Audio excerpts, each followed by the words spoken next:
L'entrevista a la brúixola de Radio Estadio. Imaginem-nos una noia jove, uns 14 anys. Està al menjador a casa seva i els seus pares se'n van. Ella entra a la seva habitació, agafa una samarreta de bàsquet, una pilota de bàsquet i se'n va al carrer, a una pista de bàsquet perquè vol fer una esmaixada. Fins aquí, tot normal. Qualsevol noia o noi que li agrada el bàsquet surt de casa amb la seva pilota i la seva samarreta, se'n va a la pista i vol jugar, llançar tirs lliures, llançar tirs de 3 o fer una esmaixada. Però no és una noia qualsevol. És una noia que s'ha quedat cega i que no veu. I tot comença amb aquesta noia asseguda amb els ulls tancats. Nosaltres no sabem què li ha passat i ho anem descobrint a poc, perquè en tot el curtmetratge del que anem a parlar i que té una durada de 15 minuts, no obre els ulls. El seu director es diu Carlos Puig Mundó i ens acompanya aquesta nit. Bona nit, Carlos. Bona nit. He dit bé? Una noia que ha perdut la vista, que no sabem quan, però que vol fer una esmaixada? Sí, sobretot que vol que el seu somni era ser jugadora de bàsquet i com que sent que aquest somni s'allunya i ella el que vol és tornar a tocar aquest somni. Contar una història com aquesta en 15 minuts, d'on va sortir? Bueno, diverses coses. De parlar, de jo fer esport adaptat per persones amb discapacitat i per gent que ha conegut fent esport, diferents esports, perquè a la 11 hi ha diferents esports, hi ha golbol, hi ha atletisme, hi ha natació, sí, hi ha molts esports. I una de les coses que no hi ha, que no es fa, per exemple, és el bàsquet. No hi ha un bàsquet per persones cegues o per persones amb discapacitat visual. No és una cosa que... Sí que hi ha futbol, per exemple, però era una cosa que no... I després també perquè m'agrada molt la sèrie que també es diu La Gran Esmaixada i vaig connectar coses, al final connectes coses i va sortir una mica la història. El meu cap funciona així. No ho hem dit a la presentació. Carles Puig Mundó és una persona que té una discapacitat visual, però que això no li impedeix complir un somni que és ser director de cinema. Va estudiar a l'ESCAC, a la Pompeu Fabra, té un màster en direcció i ja ha dirigit diversos curtmetratges que han tingut ressò, sobretot fora de les nostres fronteres, i que han estat guardonats i que han tingut una molt bona trajectòria. I has fet curtmetratges parlant del bullying, parlant de la soledat, i ara parles d'una persona que no pot fer el que qualsevol altra noia o que ella feia abans, que és jugar a bàsquet amb tranquil·litat. Sí, jo al final, jo quan vaig començar a voler ser director de cine, jo era més de... diguem que el meu somni era fer ciència-ficció, era fer aventura i tal, però després, segons vaig començar a fer l'educació, que ho vaig passar molt malament perquè em deien que no em podia dedicar a això per la meva discapacitat i vaig tenir molts obstacles per poder aprendre, ja no dedicar-t'hi, sinó aprendre. Al final vaig pensar que tenia que parlar des de la meva experiència, del que jo estava vivint, de coses que jo he anat sentint de gent que m'han contat, i doncs al final les històries van sortint una mica de totes aquestes experiències i al final el meu cap funciona, que al final trobo una història. Aquesta història que parla de bàsquet, que parla d'una noia, la protagonitza una noia que és actriu, que es diu Gala Flores, sí, però que no és invident. No, sí, jo volia que fos una persona invident, però jo vaig contactar amb Montse i em van dir que no hi havia ningú amb aquesta edat que fos invident en aquell moment i, no sé, tampoc tinc els recursos jo per poder fer una gran recerca i, al final vaig optar per Gala perquè Gala jo vaig treballar amb ella des del màster, la conec molt bé i el que vaig fer va ser una mica d'adopció a l'inversa.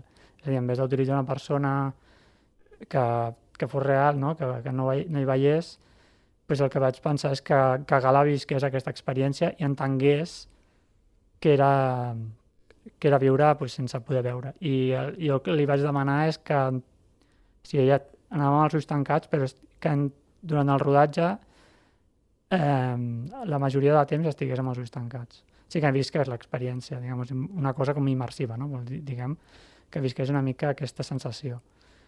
I bueno, ho vam treballar una mica des d'aquest aspecte, no? Perquè si des de l'ONCE pues, no hi havia una possibilitat, pues, és el que vaig decidir en aquell moment. Jo el curtmetratge l'he fet amb 600 euros, així que no tampoc podia. Ja.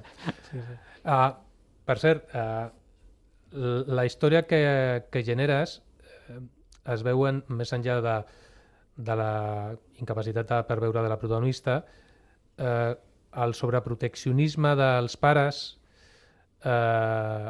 els amics que no entenen res i que no pensen en la seva situació, la germana que la vol ajudar, els amics que volen fer pinya per ajudar-la, et fiques en un món que tu coneixes molt bé.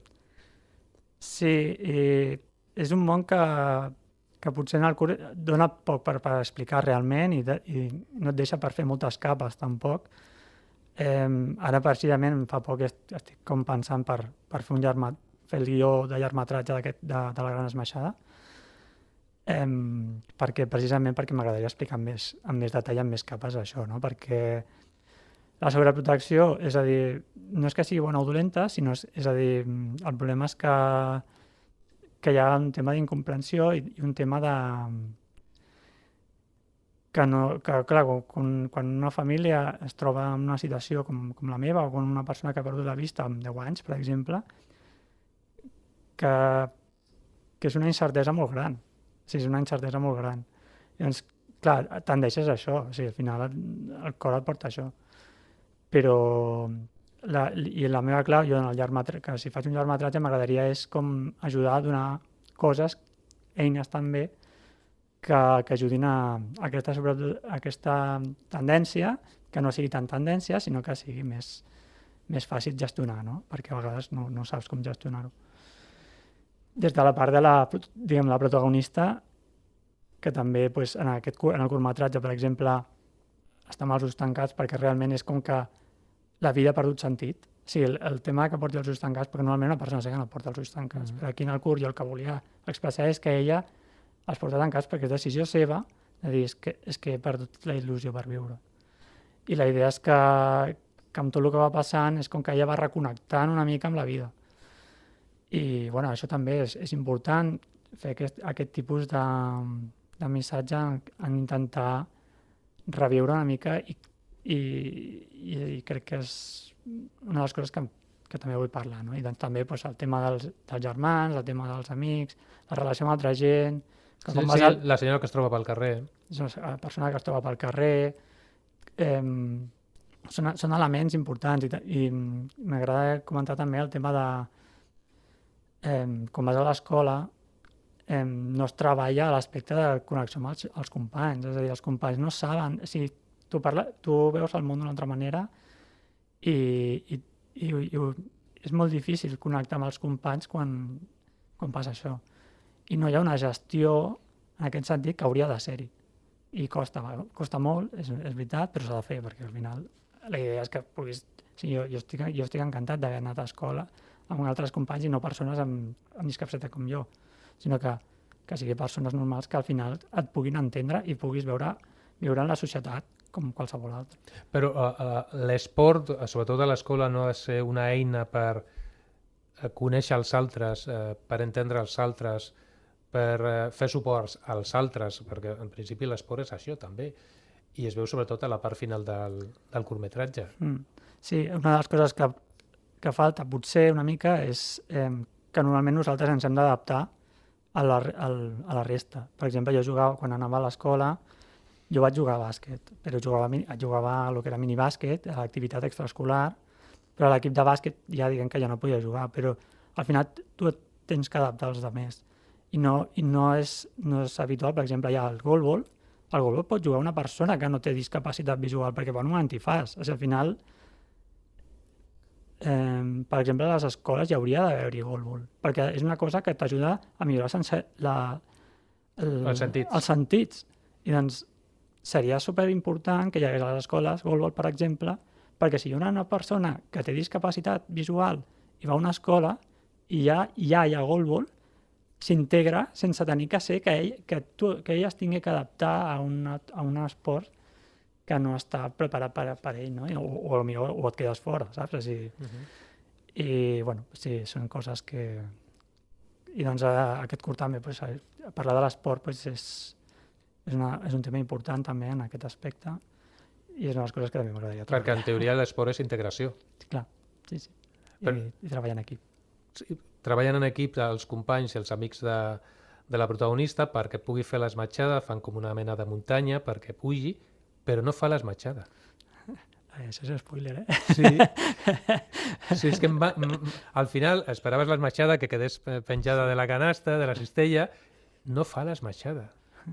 Sí, això al final és un missatge. O sigui, al final és que no és tan important el fer, sinó és el recorregut. O sigui, aquí la meva idea és... Perquè normalment es fica les històries de superació com que aconsegueix un objectiu. Vale? És a dir, és una persona, si jo ara, per exemple, estic sent director de cine i ojalà pogués arribar, jo què sé, a guanyar un Goya i pogués dir, mira, ho he aconseguit, no? Però no és tan important això com el recorregut. Jo, cada vegada que faig un curs, soc superfeliç. O sigui, a mi fer un curtmetratge és com... Em sento molt feliç. I doncs, al final era parlar una mica de que és que no és tan important el recorregut. Després el curtmetratge acaba d'una manera que va una miqueta en aquesta direcció, no? Però és que és important, a dir, que no és tan important fer l'esmaixada com el que et pugin perquè tu puguis fer l'esmaixada, diguem-ne, no? O que hi hagi com un equip amb tu i que t'ajudi a poder fer el que tu volies fer. Sentir-te una més. Clar, exactament. Sí. Amb els que jugaves abans i que ara ja no juguen amb tu. Tu vas a la pista de bàsquet i sembla que es torbaves. Com hi ha un noi que li diu que ha de sortir perquè van a jugar ells. Clar, sí. Que un noi que era amic seu. O és amic seu, en teoria. Bueno, en el curs en teoria no són amics. O sigui, no té per què que siguin amics, és com que ve un grup a la pista. On està l'hermana? La germana. Sí, la per cert, la germana també és, en la realitat, la Noa Flores és la germana de la Gala. Sí. Casualitat? No, bueno, no, casualitat no, perquè també treballo amb elles i al final va ser una decisió de ficar com a germana, perquè en principi la història era que no hi havia germana. Però jo treballo amb elles dos, que treballen molt bé, i al final, donant-li voltes, al final és que el cap va donar moltes voltes, no? Però és que al final va ser com integrar-li alguna més a la història, reflexionant en aquests aspectes que estàvem comentant, que vaig pensar, ostres, i no està tan ben treballat, perquè és que et dic, amb 500 era molt difícil, i m'agradaria fer una pel·li i amb pressupost jo crec que serà molt més d'això, però... T'agradaria explicar-la abans? Bueno, no ho sé, ho estic valorant, o sigui, com seria la mateixa història però més extensa, diguem-nos, no? Però sí, hi hauria una mica l'abans i potser una mica després, no ho sé. Ho he de valorar encara, és una cosa molt inicial. Però sí la relació entre elles dos. I el per què al principi ella intenta amagar que és la seva germana.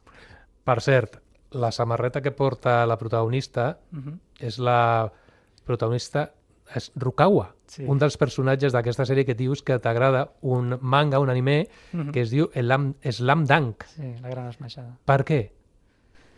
Bueno, és com un guinyo, no? Perquè a mi la sèrie m'agrada i el Rukawa el va escollir ella. Ja, al final van decidir de comprar la samarreta. Li vaig fer veure la sèrie, precisament, ella no la coneixia, i li vaig dir, mira la sèrie. Per què? Quina importància tenia en la trama? No tenia cap importància, però sí que volia que entengués el per què d'on venia lo de la gran esmaixada. Era més que res perquè ho sapigués. I doncs ella li vaig dir escolleix el que tu vulguis, que t'agradi de la sèrie i tal. I bueno, va escollir el Rukawa i ens vam comprar la samarreta. Ets molt de bàsquet? No, jo soc més de futbol, però de petit vaig jugar a bàsquet. O sigui, al col·le jugava a bàsquet, a minibàsquet, jugàvem... Les meves germanes jugaven més a bàsquet i, bueno, al final el bàsquet en el que és les escoles és una cosa que és bastant comú, o almenys on nosaltres ens movíem. Sí, de moment no el prohibeixen. Volen prohibir en algun joc el futbol a les escoles, però el bàsquet no. Ja. Diuen que el futbol és massa violent. Bueno, no sé... Home, jo he vist algunes baralles per una pilota de bàsquet. Déu-n'hi-do, eh? Bueno, no, és que la violència no ve per un esport, ve per altres coses. Totalment d'acord. Per l'educació. Mm. El següent projecte de Carles Puig. Següent. Més enllà de la idea del llargmetratge de la Gran Esmaixada. Bueno, jo tinc molts projectes, sí, al final la idea del projecte de llargmetratge de la Gran Esmaixada ja tinc un guió escrit que vaig fer en un curs d'escac que és d'una entrenadora de futbol, i ara de curtmetratges estic pensant fer 2, un d'animació i el tercer curtmetratge sobre el bullying, que he fet des del punt de vista de la víctima, el punt de vista de qui veu el que està passant, i ara volem fer el punt de vista de l'agressor. M'has parlat d'una entrenadora. T'agrada molt l'esport. Gran Esmaixada, una entrenadora... Sí, bueno, però sí, a mi m'agrada molt el futbol, ja et dic que el que et dic és que m'agrada molt el futbol, i aquesta seria una entrenadora de futbol, i és perquè això és per una amiga que vaig conèixer fa molt de temps, i en aquell moment ja vaig escriure un guió sobre una entrenadora de futbol fa més de 10 anys. Són poques. Són poques. Malauradament, a l'elit, sí. aquí a Espanya són poques. En aquell moment encara... Bueno, és que no, molt menys. Jo crec que no hi havia. Perquè el futbol femení també estava molt... En aquell moment era... Bueno, ella, la meva amiga, va tenir que deixar el futbol, que ella jugava a futbol, i ho va tenir que deixar perquè al final no li donava. La vida no li deixava. I no s'hauria de compte, clar. I doncs en aquell moment vaig escriure el guió, i uns anys després, quan ja he començat a fer curtmetratges, doncs va sorgir la idea de tornar a fer aquest guió. Vaig fer el curs aquest per adaptar-ho als temps d'ara i per tenir-ho més ben preparat. S'estrena ara dintre de poc una pel·lícula precisament sobre les pioneres del món del futbol femení, que ha estat una de les triomfadores del Festival de Màlaga. I és això que dius, el futbol femení d'abans no és com el d'ara. També és cert que és a l'èlit, perquè el futbol de baix segueix tenint les seves mateixes complicacions, sobretot econòmiques, per poder compaginar estudis, feina amb entrenaments i amb partits. Sí, bueno, normalment segurament en el masculí potser no tant, però també deu passar, perquè passen tots, si el bàsquet també passa. El que és el formatiu sempre és molt més complicat. Però sí, clar, el femení encara més, perquè al final hi ha la discriminació que hi ha. Això, algunes coses han de continuar canviant. Sí. Slam Dunk és una sèrie que es diu La Gran Esmaixada aquí, però nosaltres avui hem volgut parlar de La Gran Esmaixada, al curtmetratge del Carles Puig Mundó. 15 minuts per aprendre de la gent que no té, potser, altres possibilitats que la gent, en teoria, entre cometes, normal, perquè qui és més normal? Sí. Qui és més normal? Bueno, no sé, al final tots som normals. Sí, no, clar, nosaltres el que necessitem és una adaptació. Sí, a vegades, un dels termes que m'agrada a mi utilitzar, perquè a vegades quan es parla de persona amb discapacitat és com treure, i sempre és com buscar un terme, no? Jo dic que jo soc una persona adaptada, perquè soc una persona que necessita una adaptació. Si jo per veure de llum, per veure alguna cosa, necessito una adaptació. I al final, si hi ha una persona que necessita una persona per fer el que tinc que fer, és una persona adaptada, perquè al final necessita una adaptació, que és una persona que t'ajuda a fer la cosa, però al final la pots fer, el que sí que tinguis que fer. I una persona... Jo tinc resta visual, però una persona cega podria dirigir també, igualment, que és el que faig jo. L'únic que necessitaria una persona que l'ajudés, però al final, en la seva ment, segur que té la imatge, i al final és un punt de vista que s'ha de donar veu. I crec que bueno, jo el que estic intentant també quan tinc l'oportunitat de parlar és parlar d'això, no? De portar el missatge i d'intentar que sobretot que el que jo he passat en l'educació que no passi la resta de gent. A continuar el camí cap als somnis. Sí. Moltes gràcies, Carles. A vosaltres. Bona nit. Bona nit.